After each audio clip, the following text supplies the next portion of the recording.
नमस्कार दोस्तों, साइंस की क्लास में आपका स्वागत है। आज का टॉपिक है कार्य और ऊर्जा यानी वर्क और एनर्जी।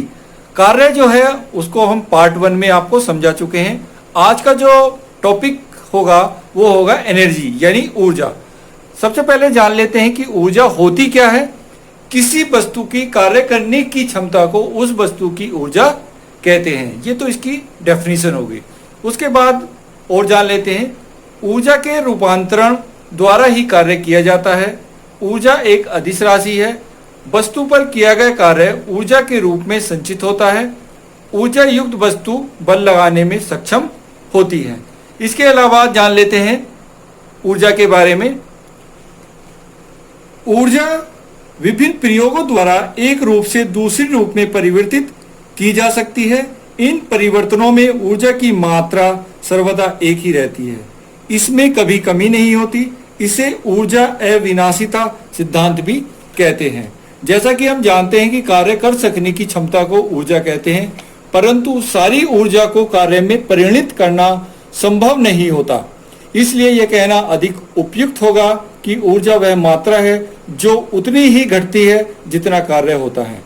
कोई वस्तु अपनी अवस्था में जितना कार्य कर सकती है वही उस अवस्था में उसकी ऊर्जा होती है। जब किसी वस्तु की ऊर्जा समाप्त हो जाती है तो उसकी कार्य करने की क्षमता भी समाप्त हो जाती है। इस प्रकार से कार्य करने के लिए सदैव ऊर्जा की आवश्यकता होती है। अब देख लेते हैं ऊर्जा का मात्रक। ऊर्जा का मात्रक वही होता है जो कार्य का होता है। एम के व्युत्पत्ति में ऊर्जा का मात्रक जो होता है न्यूटन मीटर अथवा जूल होता है, और सीजी व्युत्पत्ति में जो मात्रक उसका होता है वो डाइन सेंटीमीटर अथवा अर्ग होता है, तथा व्यवहारत इसका बड़ा मात्रक किलोवाट घंटा होता है, जिसको हम kWh या यूनिट द्वारा प्रदर्शित करते हैं। 1 किलोवाट बराबर 3.6 गुणा 10 की पावर 6 जूल होता है। अब देख लेते हैं ऊर्जा के कुछ प्रयोगात्मक मात्रक यानी some practical unit of energy. सबसे पहले देख लेते हैं इसका मात्रक संकेत और समतुल्यता यानी जूल में। अर्ग को जो संकेत है हम ERG द्वारा प्रदर्शित करते हैं और 10 की पावर -7 जूल के बराबर होता है। कैलोरीज को हम संकेत जो होता है उसका CAL होता है, और जो बराबर होता है समतुल्यता जो होती है उसकी 4.2 जूल होती है। किलोवाट घंटा kWh जो आपने अभी पढ़ा था 3.6 गुणा 10 की पावर 6 जूल होता है, और इलेक्ट्रॉन वोल्ट को हम प्रदर्शित करते हैं स्मॉल e तथा v, और ये जो बराबर होता है 1.6 गुणा 10 की पावर -19 जूल के बराबर होता है। अब ऊर्जा के उदाहरण देख लेते हैं। सबसे पहला उदाहरण है, फेंका गया पत्थर खिड़की का शीशा तोड़ सकता है। इसमें क्या होता है, जब आप पत्थर को फेंकेंगे तो उसमें कार्य होगा, और कार्य के बाद उसमें एनर्जी से वो शीशा टूट जाएगा। नंबर 2 पर है इसका उदाहरण, बांध का पानी टरबाइन को चला सकता है। यानी जो आपने बड़े बड़े बांध देखे होंगे उसमें टरबाइन के द्वारा पानी चलता है, यानी पानी के द्वारा उसमें बिजली का उत्पादन किया जाता है। और नंबर 3 पर है, पवन चक्की को चला सकती है। ये भी आपने देखा होगा।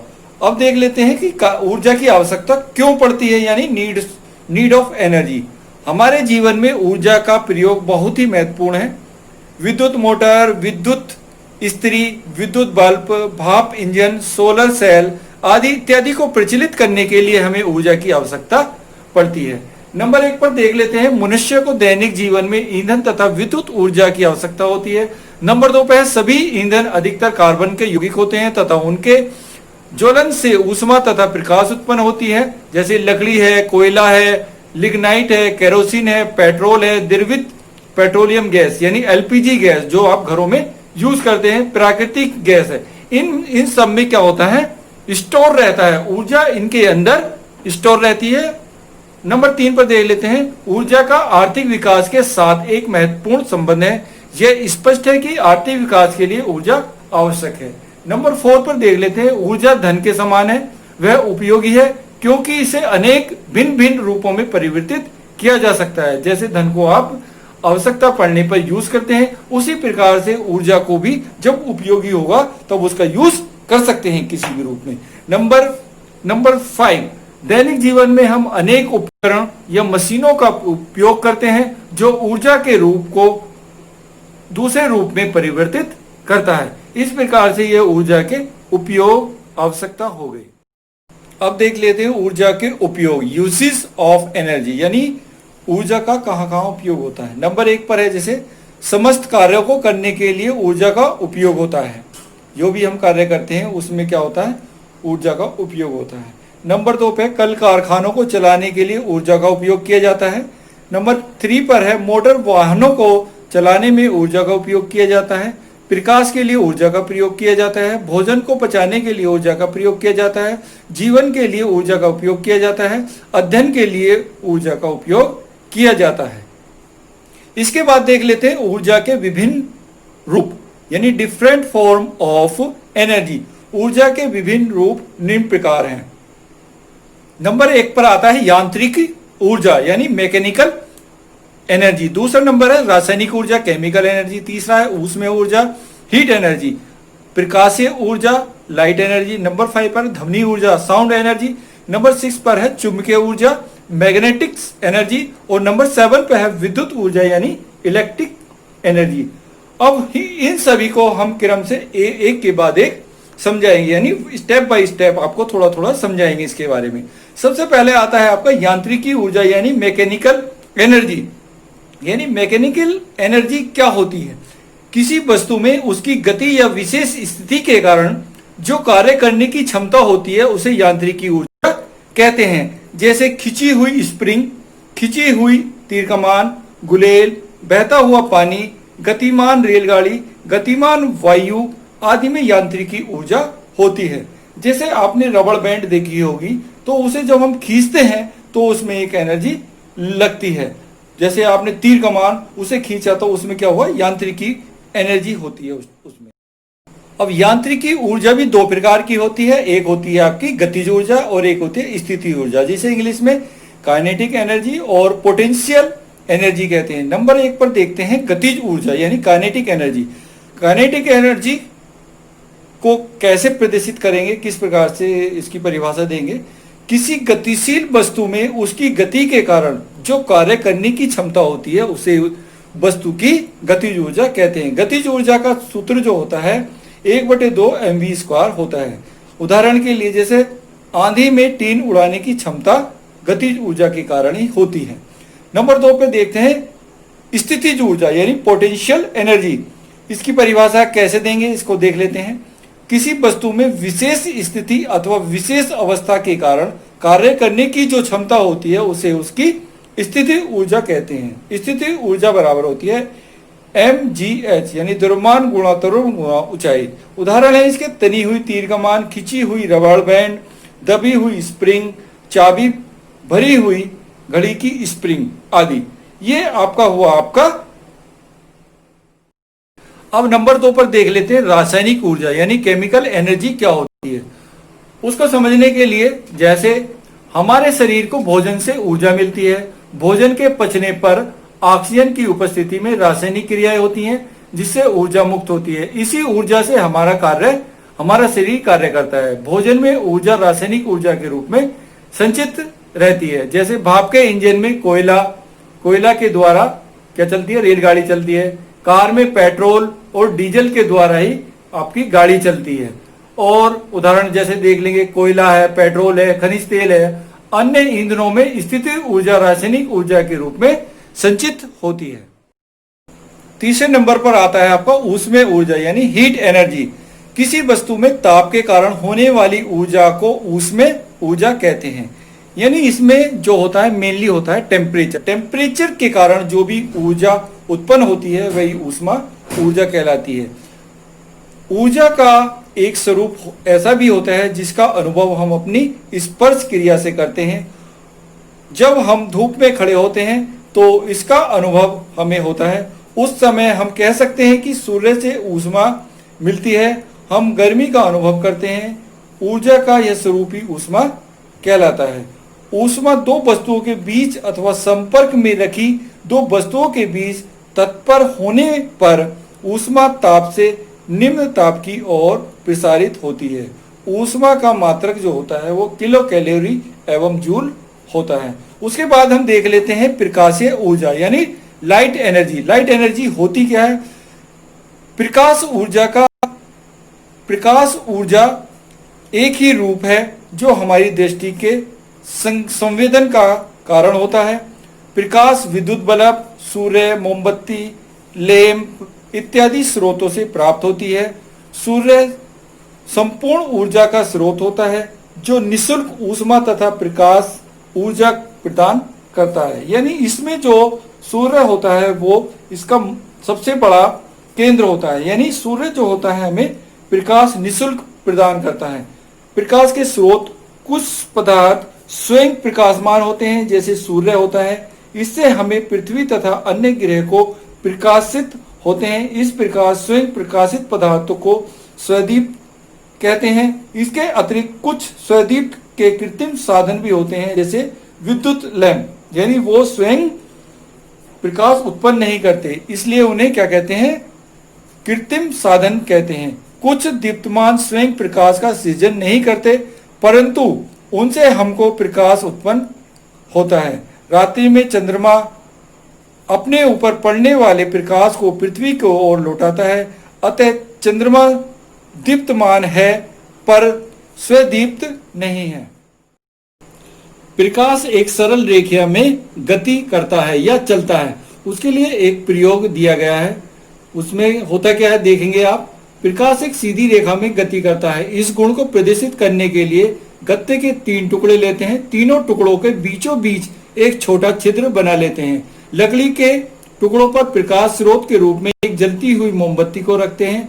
अब मोमबत्ती के सामने स्टैंड की सहायता से तीनों छेदों गत्ते के टुकड़ों को इस प्रकार समन्वित करते हैं कि अंतिम गत्ते के टुकड़े से प्रकाश दिखाई दे।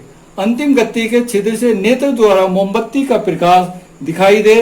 लकड़ी के गत्ते में किसी को भी एक थोड़ा सा इधर उधर या हटा लेने पर उसकी लो दिखाई नहीं देती। इसका कारण है कि क्षेत्र का सरल रेखा में न होना। अतः इससे निष्कर्ष निकलता है कि प्रकाश सरल रेखा में गति करता है।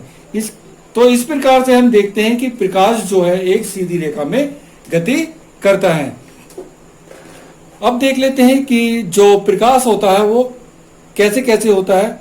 जैसे एक होता है पारदर्शी, एक होता है अपारदर्शी और एक होता है अल्प पारदर्शी। यानी अपारदर्शी प्रकाश कौन सा होता है? वे पदार्थ जिनमें से प्रकाश सरलता से पार कर सकता है उन्हें पारदर्शी कहते हैं। जैसे कांच है, कांच में से आप आसानी से देख सकते हैं। हवा में से आप देख सकते हैं। पानी ट्रांसपेरेंट होता है, उसमें भी आप पार देख सकते हैं। आदि बहुत से पदार्थ होते हैं।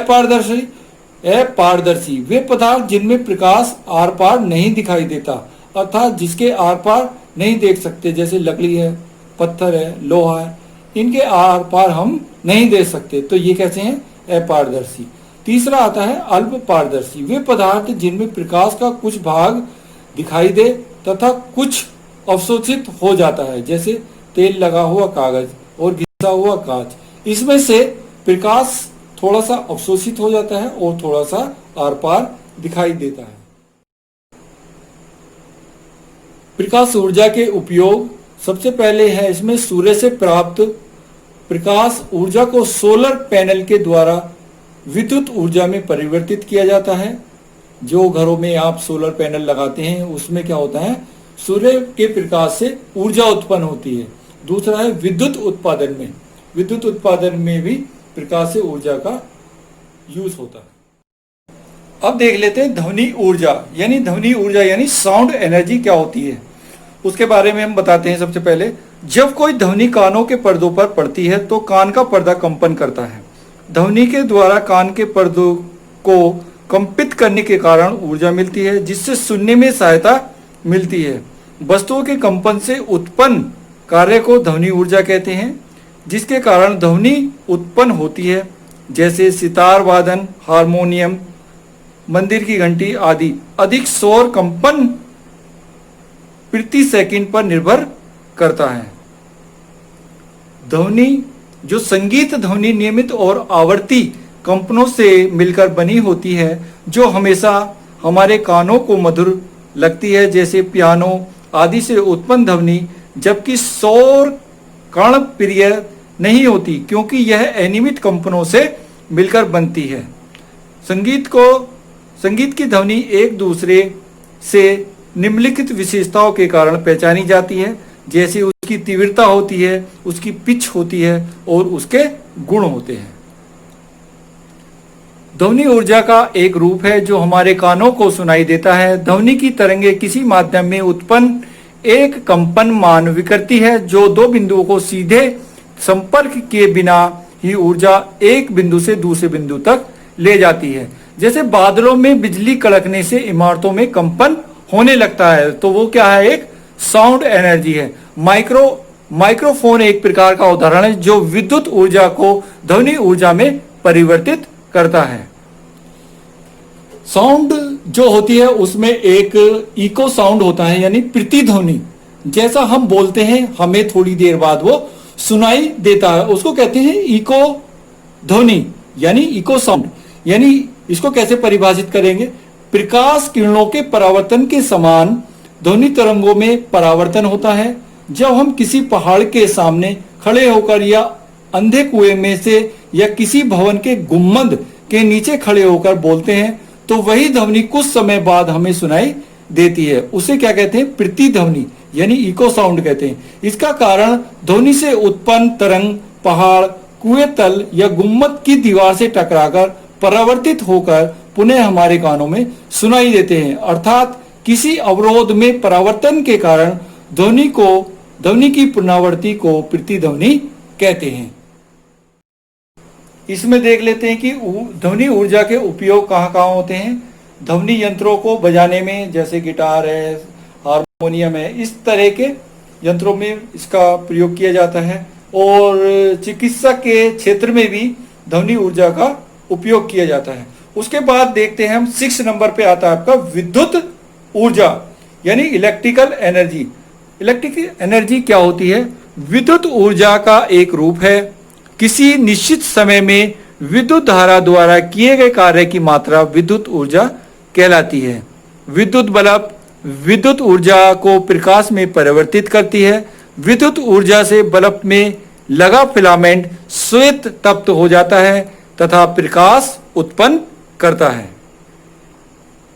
उदाहरण के लिए जब हम किसी बल्ब का बटन ऑन करते हैं तो बल्ब जलने लगता है। बल्ब के अंदर विद्युत धारा प्रवाहित हो जाती है। इस प्रकार की प्रक्रिया पंखे व अन्य विद्युत उपकरणों में भी विद्युत के द्वारा की जाती है।